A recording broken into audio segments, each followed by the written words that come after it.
un attentat, et pas un attentat fantastique en termes de morts, il n'y a eu que 8 morts, dont la cible, une centaine de blessés, mais un quartier entier a été dévasté. Ça veut dire qu'on a véritablement mis le paquet pour abattre l'homme qui devait être abattu, à savoir monsieur le général Wissam El Hassan, chef de la sécurité, des services de sécurité libanais, mais qui était beaucoup plus que ça. C'était un homme qui avait une dimension régionale, voire internationale.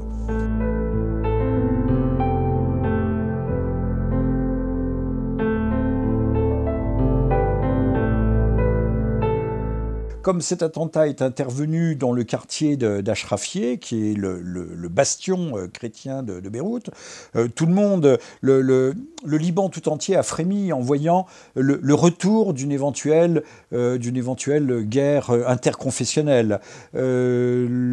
L'événement est apparu aussi comme un acte dirigé contre la communauté chrétienne. C'est peut-être aller un peu vite en besogne et voir justement... Parce que 2 jours après, à Damas, dans le quartier de Babtouma, qui est là aussi le quartier chrétien de Damas, intervenait un attentat qui a fait un peu moins de morts, mais également à la voiture piégée. Et ces deux événements successifs, mais également simultanés dans la forme, conduisent à se demander si certains n'essayent pas de rallumer justement une guerre confessionnelle entre communautés, non seulement au Liban, mais également en Syrie. Et à ce moment-là, si ceux qui ont commandité l'attentat de Beyrouth ne sont pas également ceux qui ont dirigé l'attentat de Damas.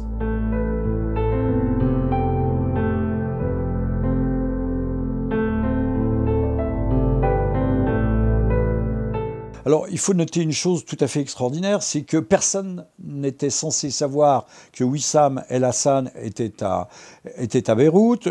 Pas même son supérieur hiérarchique ne savait qu'il était revenu d'un voyage qui l'avait conduit d'abord à Berlin, ensuite à Paris. Donc, pour perpétrer ce type d'attentat, il faut avoir une information très pointue, très précise.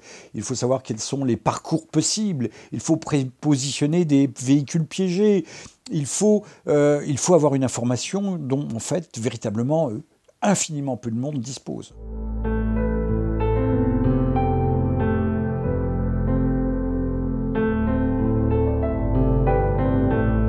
La Syrie arrive en tête de file. Wissam El Hassan était un homme qui dirigeait le dossier d'accusation contre le clan de Bachar el-Assad dans le cadre de l'enquête internationale, d'un tribunal pénal international, sur le meurtre de Rafik Hariri. Sauf que Wissam El Hassan devenait peut-être un témoin gênant pour avoir lui-même fabriqué des faux témoins en rafale. Et en Syrie, la chose était connue. Nous sommes à quelques mois, 4 ou 5 mois de la première audience. Vous voyez, nous sommes en 2012, donc qui va intervenir en début 2013, la première audience de cette institution pénale internationale qui va examiner le dossier de Rafik Hariri. Or, peut-être qu'il était opportun de faire disparaître un homme, en tout cas pour la Syrie, il eût été opportun de faire disparaître un homme qui avait largement contribué au dossier à charge. Maintenant, il n'y a pas que lui. On sait que Wissam El Hassan avait aidé à démanteler le Hezbollah, entre autres, des réseaux du Mossad, donc des réseaux israéliens au Liban, mais également qu'il avait contribué.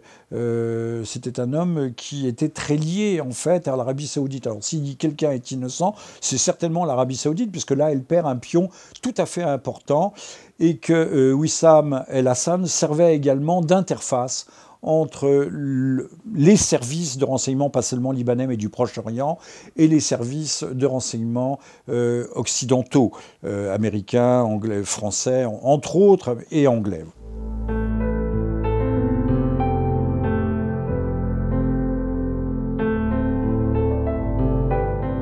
Était-il de l'intérêt de Damas de créer le désordre, de jeter la confusion au Liban, de recréer des tensions intercommunautaires et d'affaiblir, de faire désigner également comme exécutant de cet attentat le Hezbollah qui est aujourd'hui partie prenante du pouvoir.